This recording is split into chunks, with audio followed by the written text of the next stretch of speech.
ലഹരി ഉപയോഗിച്ച് വാഹനം ഓടിച്ചാൽ കർശന നടപടിയെന്നാണ് നമ്മുടെ പോലീസ് സംവിധാനം പറയുന്നതെങ്കിലും ഇപ്പോഴും അത്തരം സംഭവങ്ങൾക്ക് ഒരു കുറവുമില്ല.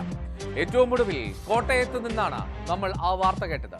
CMS കോളേജ് പരിസരത്ത് നിന്നും വാഹനവുമായി എത്തിയ വിദ്യാർത്ഥി മറ്റു വാഹനങ്ങൾ ഇടിച്ചു തെറിപ്പിച്ച് അപകടമുണ്ടാക്കി. ഇപ്പോൾ പുതിയ വാർത്ത വരുന്നത് കൊച്ചിയിൽ നിന്നാണ്.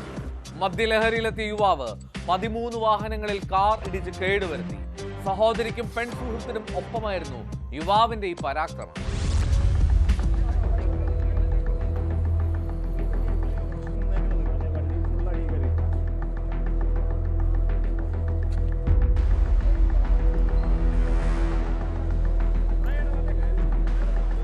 കുണ്ടന്നൂർ ജംഗ്ഷന് സമീപം രാത്രിയോടെയായിരുന്നു യുവാക്കളുടെ അതിക്രമം.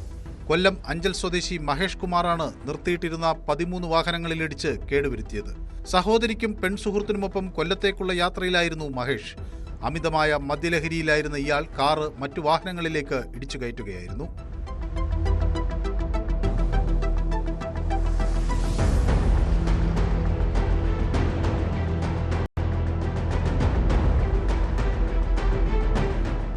അപകടം ഉണ്ടായതിനു പിന്നാലെ മഹേഷിനെ നാട്ടുകാർ തടഞ്ഞുവെച്ച് കയ്യേറ്റം ചെയ്യാൻ ശ്രമിച്ചു. ഒടുവിൽ മരട് പോലീസെത്തി ഇയാളെ കസ്റ്റഡിയിൽ എടുക്കുകയായിരുന്നു. മദ്യപിച്ച് വാഹനമോടിച്ചതിനും അപകടമുണ്ടാക്കിയതിനും ഇയാൾക്കെതിരെ കേസെടുത്തിട്ടുണ്ട്. സ്റ്റേഷനിൽ ഹാജരാക്കിയ മഹേഷിനെ ജാമ്യത്തിൽ വിട്ടയച്ചു. കാർ ഓടിക്കുന്നതിനിടെ പെൺസുഹൃത്തുമായി തർക്കമുണ്ടാവുകയും അവർ സ്റ്റിയറിംഗ് പിടിച്ചു തിരിച്ചപ്പോൾ നിയന്ത്രണം തെറ്റി അപകടമുണ്ടാവുകയും ചെയ്തു എന്നാണ് ഇയാൾ പറയുന്നത്.